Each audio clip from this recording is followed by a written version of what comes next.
Next आपके estimation method है cube root find करने का। उस मेथड में क्या होता है कि आपको बिना प्राइम फैक्टर किए आप केवल देख देख के ही, नंबर को देख के ही क्या कर सकते हो, क्यूब रूट फाइंड कर सकते हो। उसके लिए थोड़ी सी मेहनत करनी पड़ेगी।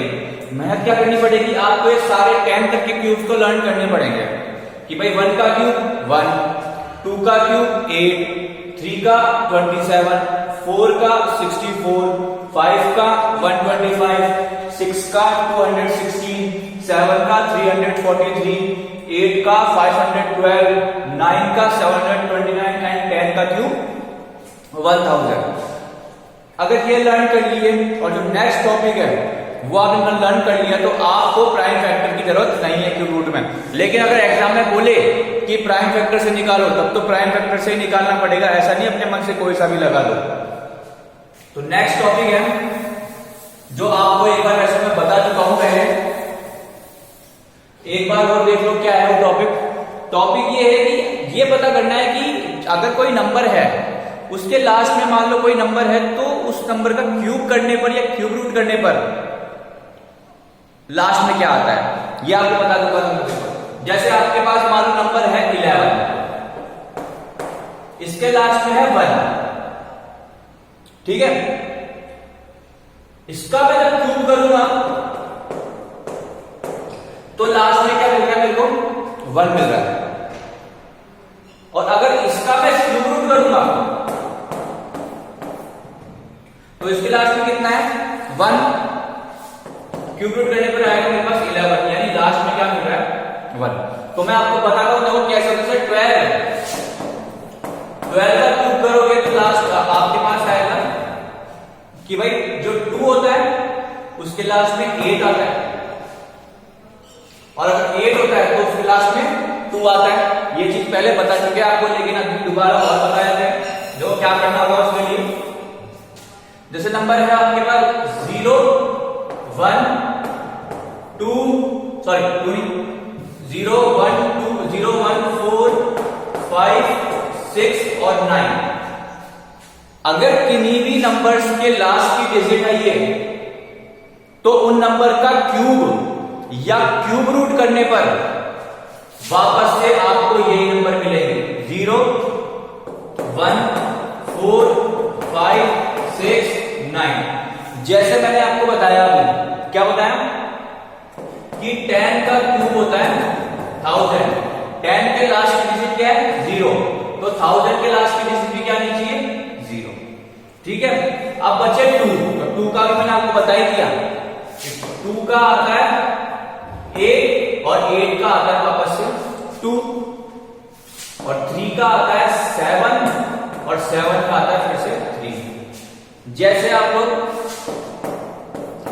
13 का क्यूब करोगे, ठीक है, तो 13 का क्यूब करोगे तो आपके पास नंबर आएगा 2197, तो 3 है तो लास्ट में क्या आया 7, और इसका क्यूब रूट करोगे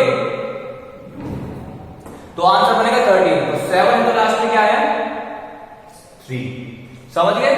अब ये इतना समझ लिए, अब करते हैं एक दो एग्जाम्पल, ठीक है। हेडिंग है अपनी cube root by estimation method.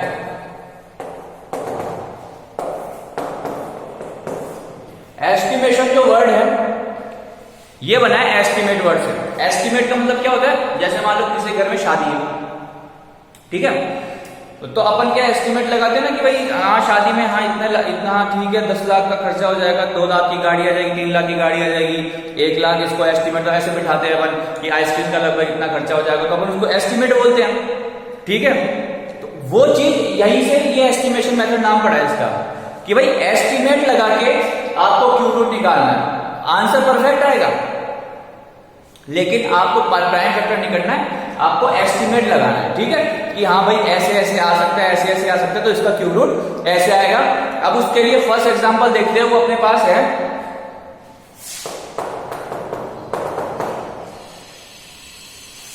17576,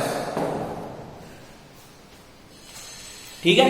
अब जब भी आप करना स्टार्ट करो तो आपको बनाने हैं 2-2 के ग्रुप, सॉरी मतलब 3-3 के ग्रुप बनाने हैं 2। तो फर्स्ट ग्रुप होगा, हमेशा पीछे से स्टार्ट करना है आपको। फर्स्ट ग्रुप हो गया आपके पास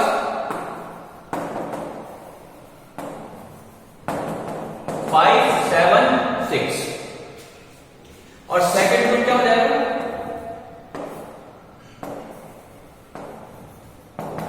7। लेकिन इसमें तो 2 ही नंबर है, 2 ही डिजिट है। डिजिट कितनी होनी चाहिए थी 3 होनी चाहिए थी, तो हम इसके आगे क्या लगा देंगे 0। फर्स्ट ग्रुप, अब फर्स्ट ग्रुप का आपका काम केवल पता है कितना सा होता है।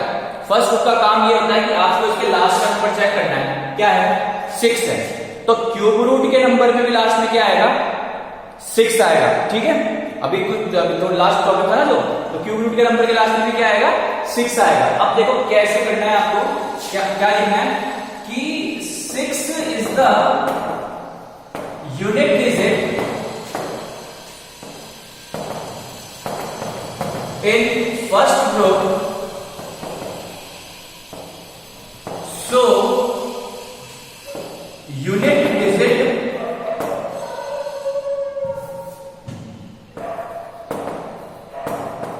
of cube root is also 6। ठीक है भाई, लास्ट इस फर्स्ट ग्रुप का यही काम होता है कि लास्ट में क्या आएगा। अब बाकी जो पहले वाला नंबर होता है वो डिपेंड करता है इसके ऊपर, तो इसमें क्या करना है आपको 17 को बीच में लिखना है बाय सेकंड ग्रुप। अब सेकंड ग्रुप से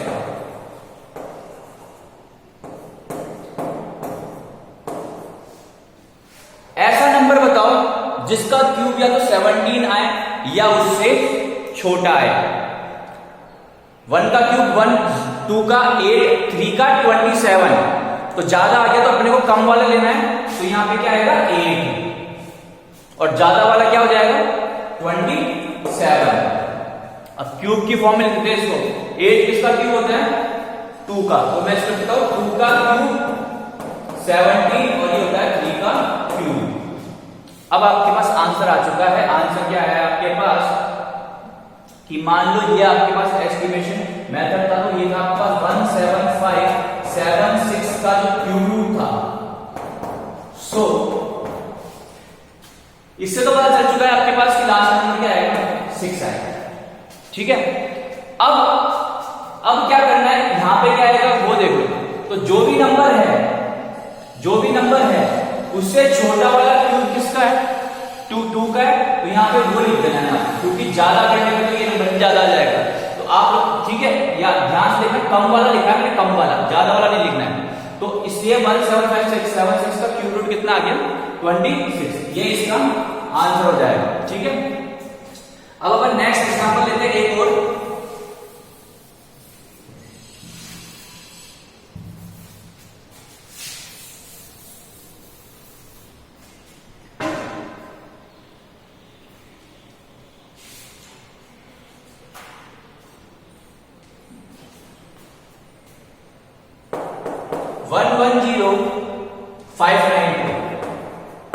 first group 592 and second group 110। इसकी लास्ट की डिजिट है 2 is the unit digit in first group, so unit digit of cube root is क्या है 2 की 8 और 8 होगा तो क्या आ गया 2। हाँ एक चीज और, ये मेथड उन्हीं नंबर के लिए लगेगा जिनका परफेक्ट क्यूब रूट निकलता है, ठीक है। ऐसे नहीं कि अगर आप प्राइम फैक्टर करोगे ना परफेक्ट निकलेगा, कोई भी number bracket under cube root में नहीं रहेगा। अब बाय सेकंड ग्रुप 110, कोई नंबर सोचो जिसका क्यूब रूट है ना, क्यूब है ना 110 छोटा आता है, तो आपने देखा कि भैया 6 का 5 का 125 आता है, 4 का 64 आता है, तो छोटा कौन सा हो गया 64 और ये हो गया 125। ये किसका क्यूब रूट आता है 4 का क्यूब, ये 5 का क्यूब, तो मैं लिखता हूं सो 110592 का जो क्यूब रूट है वो होता है इस 2 से, तो क्या पता चलेगा लास्ट में क्या आएगा 8 और क्या 110 से छोटा वाला क्यूब किसका है 4 का, तो यहां पे लिखना है 4। तो ये होता है आपका 48 का क्यूब रूट। अब देखो एस्टिमेट ही लगाया ना आपने, यहाँ पे क्या किया है, अब ये तो आपने को लैंग्वेज लिखनी है बोर्ड में, वरना बहुत छोटा सा है। मैंने देखा, हाँ लास्ट मैंने देख लिया, मेरे को देखो मैं शॉर्ट में करके बताता हूँ। हाँ मैंने देखा मनी में ग्रुप बना लिया 2, लास्ट में आएगा 8, 110 छोटा आता है 4 का, तो 48 शॉर्ट में हो गया फटाफट। लेकिन अपन बोर्ड में अपन को पूरा लिखना पड़ता है, इसलिए पूरा पैटर्न आपको फॉलो करना पड़ेगा। Thank you class.